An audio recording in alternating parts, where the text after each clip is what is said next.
Alors, le ministre de l'économie, Abdourahmane Sarr, est le frère d'une ancienne ministre de l'économie de Macky Sall, Oulimata Sarr. C'est aussi un ancien du FMI, favorable au secteur privé, favorable même à une société qu'il faut libérer de l'État. Il a utilisé cette expression quasiment libertarienne. Ça fait très néolibéral, mais en même temps, il est un adversaire résolu du franc CFA, historique du franc CFA. Bref, c'est un logiciel qui fait plus penser à Mamadou Koulibaly, l'ancien ministre de l'économie ivoirien au début de l'ère Gbagbo, qui était après président de l'Assemblée nationale et qui était à la droite du Front populaire ivoirien.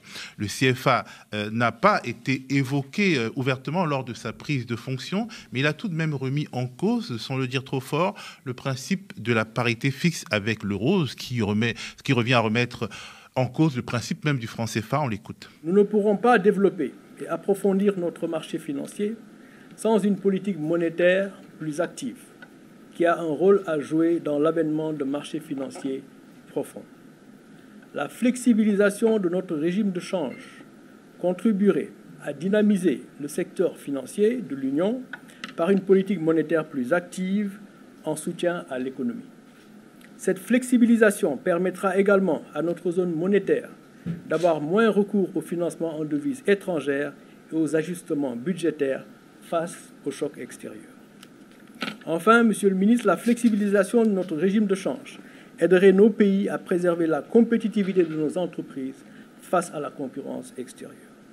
Tout ceci contribuera à nous permettre d'atteindre l'objectif assigné par le Président de la République: promouvoir une substitution efficiente des importations et la promotion des exportations. Alors Fabrice, le chef de la diplomatie française, Stéphane Séjourné, a dit que la France était disposée à accompagner les pays de la zone CFA dans les réformes qu'ils voudraient, mais en prenant ainsi les devants, le Sénégal prend de vitesse la Côte d'Ivoire, le pays le plus riche de la zone, et en levant le tabou sur la parité fixe, il éloigne encore plus le franc CFA d'Afrique de l'Ouest de celui d'Afrique centrale, qui n'a fait l'objet d'absolument aucune réforme ces dernières années, avec les vieux crocodiles qui n'ont absolument pas envie de changement par là.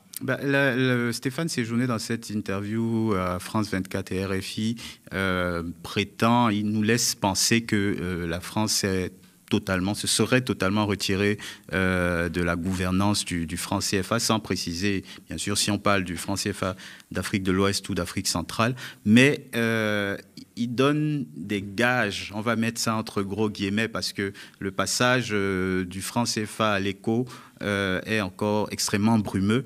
Tu parles de la... c'est morné, ce truc. Oui, voilà. Et tu parlais de l'Afrique centrale.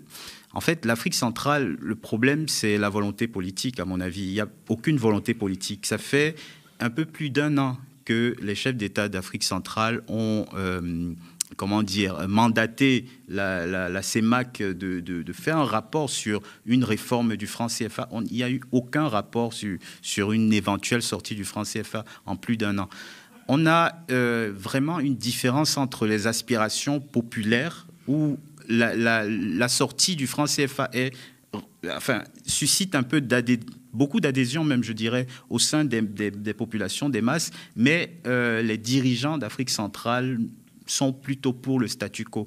Donc, je crois qu'à ce niveau, on n'est pas sorti de l'auberge en Afrique centrale. En Afrique de l'Ouest, il y a des marges d'évolution. Ben justement, est-ce que le Sénégal prend les devants et risque de vexer la Côte d'Ivoire? Au moins, ça change. Parce que là, il explique clairement qu'il veut une réforme monétaire. Ce qui change, c'est que c'est un pouvoir civil élu dans les urnes, aux urnes, qui porte ses revendications. Avant, on avait le Mali, le Niger, le Burkina, où il y a des régimes militaires qui peut-être souffraient de leur, du fait qu'ils n'aient pas été choisis dans une élection, qui pouvaient souffrir de cette légitimité-là d'une certaine façon. Aujourd'hui, on a un pouvoir civil choisi démocratiquement par les Sénégalais et qui a cette revendication. Je crois que le poids de cette revendication est d'autant plus important aujourd'hui. Alors Félix Bassirou Diomaye Faye a maintenu l'ancien secrétaire général de la présidence sous Macky Sall, Oumar Sambaba. Or, c'est un ancien directeur national de la BCEAO, pas la BCE, le lapsus, et un orthodoxe du franc CFA. Oui, mais ça, c'est pour une période de transition. Ce qu'il faut noter, c'est que la transition entre l'élection présidentielle et la prise de fonction de Bassirou Diomaye Faye, la séquence a été très courte. Et je pense que c'est pour assurer la continuité de l'État qu'ils ont décidé, par mesure de prudence, de le maintenir à ce poste-là. Donc, ce n'est pas un signal contradictoire? Non, je pense pas sur le fond de la politique économique. Je ne crois pas que ce soit un signal contradictoire. Je pense même que les forces sociales qui ont amené le PASTEF au pouvoir sont des forces sociales qui, de mon point de vue, sont celles de la bourgeoisie nationale qui a fait son accumulation primitive, pour si j'utilise un langage un peu marxisant, dans le secteur informel. Et pour ces forces sociales, le franc CFA tel qu'il est, c'est un carcan pour affronter la mondialisation et pour être au mieux dans les affaires du monde. Ce sont des gens qui sont des libéraux quelque part dans l'âme, sans nécessairement être des néolibéraux, il ne faut pas se tromper là-dessus, mais c'est une bourgeoisie nationale qui se distingue, je dirais, de la bourgeoisie qu'on appellerait comprador ou politico-bureaucratique, c'est-à-dire qui est liée aux intérêts de la France et des puissances occidentales. Donc il y a ce changement de paradigme qui va se transformer dans la politique, et notamment la réforme du franc CFA, d'un point de vue de ces forces-là, est un sujet non négociable. Parce qu'il y va de leur intérêt, parce que c'est de cette manière-là qu'ils vont mieux s'insérer dans ce qu'on appelle maintenant l'économie formelle, parce qu'ils ont l'ambition de prendre ça en main. Alors, le panafricanisme de gauche de Bassirou Diomaye Faye est-il un libéralisme d'un point de vue économique? Parce que le discours d'Abdourahmane Sarr était quand même un discours très pro-business, pro-business local, mais pro-business quand même. Oui, mais ça, ils s'en sont jamais cachés qu'ils étaient pro-business local. Après, c'est ce qu'on met sur le terme gauche. Est-ce que c'est du social-libéralisme? Est-ce que c'est du socialisme communiste, comme moi je peux être, ou bien autre? Moi, je pense plutôt qu'ils sont dans la séquence, ce sont des gens qui croient quelque part que c'est le marché qui doit réguler un certain nombre d'activités, quand elles ne relèvent pas des biens publics, et que de ce fait, il faut laisser les forces du marché agir dans ce cadre-là. C'est très libéral comme pensée quand oui, on y réfléchit.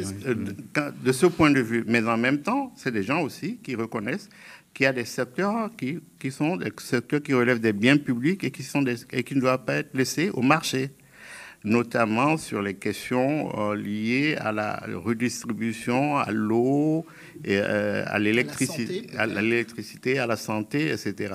Je pense que c'est un mix de